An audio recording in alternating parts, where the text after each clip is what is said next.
session I want to try and just experiment with things and like not think about right or wrong. There is no right or wrong for me. It's just about what can we do, what are the outcomes, and what are the ski performances, and that's the most important thing. So like if we can just have a think about it from that perspective and just experiment. Let's go experiment today.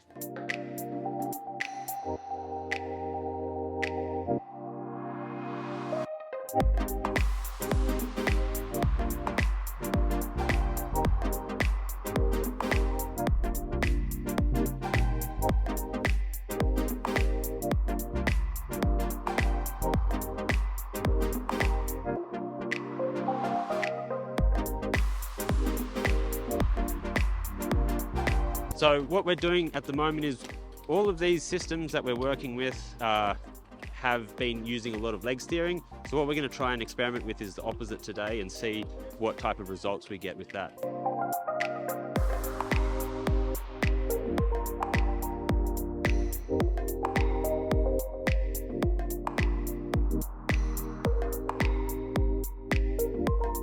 So the goal is to create a very smooth steering without any type of extra movement or impulse to get the ski to keep on turning.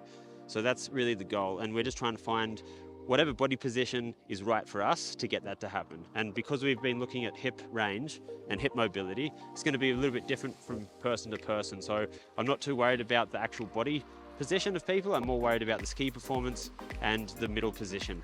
Are people able to turn and let the ski steer around from that position naturally in the position that suits them? So this is my warm-up run. But basically having a look at this as I come around, if we look at the track, we're just trying to create a nice even steering. You know, the track here is just evenly distributed the whole way, so the track's quite, you know, even. There's not a part where it gets thinner and then opens up and comes in again, because when it gets closer it means we're edging more, and when it gets wider it means that the tails are sliding on a larger arc compared to the tips more, so it means less edging. So the goal of this is to create a track that's similar in width. Doesn't matter how wide it is, whatever width at the top of the turn all the way to the end, we could have a track that wide, and that's going to be how fast the ski's steering, or it could be a track this wide. It's not really the point. The point is to maintain the same track width. That's the goal.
Takeaways like finding a position that works to get the outcome for us personally, and when we're training people, trying to figure out what works for them to get the outcome that they're needing, and not being afraid to experiment with lots of different movements.